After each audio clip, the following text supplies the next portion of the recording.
Ah yes, he's finally up! Another fabulous day in the life of a zombie in our society. He stumbles down the stairs. He rips around the corner, floats mindlessly down the hall, stabs blindly at a box in the pantry, and somehow manages to hit everything with his bowl out of the cupboard. Ah, Cheerios. Ah yes, what an exciting decision for breakfast. How creative. Is he even aware he's doing these things? Is this man ever really awake at all? In some ways, I'm sure that we can all relate to sometimes feeling like a zombie during the day. The regular habits that we develop without us even knowing sometimes create mindless behaviors that lead us feeling like we're floating through our days without purpose, or like we're missing out on the small and meaningful things in life. I found that for myself, there were a few habits that I created that kept me from mindlessly moving through my days. So I made a list of 7 of them, and I'm going to share them with you in this video. All of these 7 tips are going to help you in one of 2 ways. The first way is to help you to break down the muscle memory actions that you do mindlessly every day. The second is to decrease the amount of regular mental actions that you perform without even realizing it during the day. Now, the first tip might sound a little weird, but hear me out. So most of the time, I imagine that you're doing everything during your day with your dominant hand. Instead, try for a bit doing things with your non-dominant hand. So personally, I've found that doing things with my non-dominant hand forces me to pause for a moment and almost relearn every step of what action I need to do, which keeps my mind really engaged and focused during the day. So the second tip that I have to keep you from moving through your day mindlessly is to take something that I call joyful turns.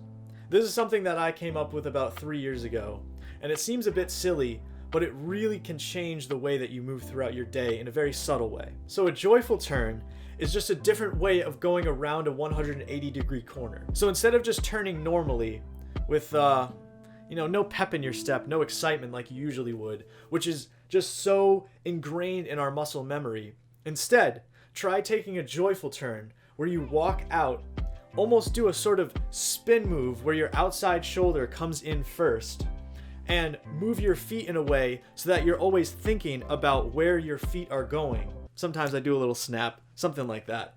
But what it does for you is that this simple action of just turning a corner can change very dramatically into something that is very mindful. You're thinking about where you're putting your feet, you're thinking about moving your hips, and it's just a little small movement practice that you can do during your day when you're moving from one place to the other indoors. Now, the third tip that I have is more of a mental action, and it's something that I've been really working on lately.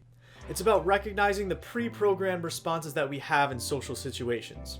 Have you ever walked by someone, they say what's up, they say how are you, and you're just instantly saying good? Or in daily conversations, I'll just be responding with the same word or phrase very often. Instead, I've found that it's helpful to recognize these pre-programmed responses that I have personally and try and reorganize them and try and say something different almost every time. And so by breaking out of these pre-programmed responses that we give to people all the time, it can help us move through our day with actual genuine social interactions where we get to know people on a new level. So the fourth tip I have relates to how we're eating our food every day. So oftentimes I see people, myself included up until about a year ago, eating food in a way that doesn't really allow for a lot of focus on the meal itself.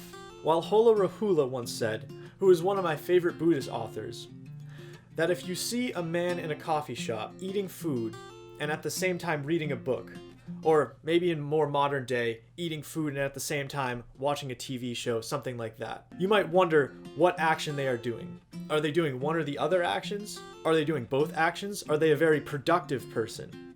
Rahula argues that they're actually doing neither action, and they're not able to focus on either. And so personally, I used to do things like read a book or watch TV when I'd be eating. And I found that over time that I'd never realized like how good my meal tasted or what was going on, like how fast I was eating. I'd often feel very overfull afterwards. And so I found that either eating alone and really focusing on the meal and every bite that you're taking, or eating with friends and having a really stimulating conversation, or just being in their presence while you're eating, allows me to more and more focus on how the food's tasting, how my body's digesting it, how full I am after eating. And all of these really help me personally to move through my day in a more mindful way, especially with something as important as the food we're eating. And so the fifth tip I have for you today, which is actually my favorite tip, is to try doing things with the lights off. I know, again, that this probably sounds a bit odd, but doing things with the lights off forces you to use your other senses. Oftentimes when you're moving about your room at night, or maybe taking a shower at night with the lights on, you're only using your eyes. You're not really focusing on your hearing, your feeling, your touch, things like that. But when you turn the lights off and you don't quite remember where everything is, you have to heighten all of your other senses. This forces us to try and remember where everything is positioned in our room, and also makes us move a bit slower through those actions that we oftentimes move through mindlessly. And so the sixth tip I've come up with is to regularly shock your body in a healthy way.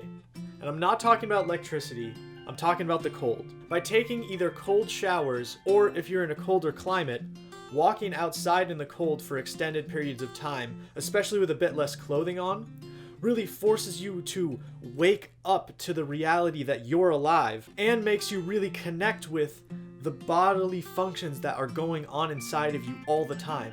If your fingers start to get cold or your toes start to get cold, you remember that you're not just your mind. You remember that you have your whole body, and that these fingers and these toes are a part of you, which I think is a really beautiful thing to recognize, and helps me personally to remember A, that I'm alive, and B, that I need to treat my body with respect. So the seventh and final tip that I have toward living a less mindless life is a more overarching and general thing that you could do in your life every day.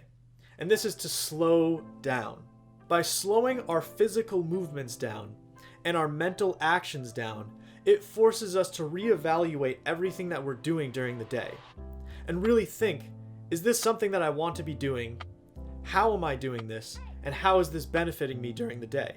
If you're getting out of bed, if you're walking down the stairs, if you're walking to your car, or you're walking down the street, think about every movement that you're taking. Slow down those movements and really recognize all the muscles that have to be working in tandem for you to get from point A to point B. Society often tells us that we have to be moving as fast as possible, that our minds have to be racing all the time. This is what social media does to us. But instead, I feel like it's much, much better, and it leads to a much more productive day in a healthy way if we are slowing down these mental and physical actions that we're always taking and really recognizing what's important to us. Many Buddhists say that meditation can come up in any forms of our life. You don't have to be cross-legged sitting under a tree like the Buddha to be meditating.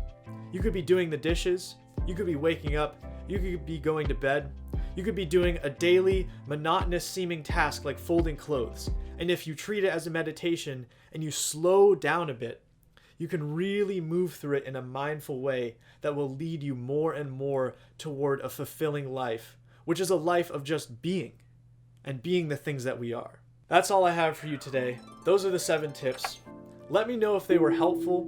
Let me know if there's any other things that you do during your day that keep you from moving through your day mindlessly. And so if you like this content, make sure to like, share, subscribe, do all that jazz. You're all awesome. Much love.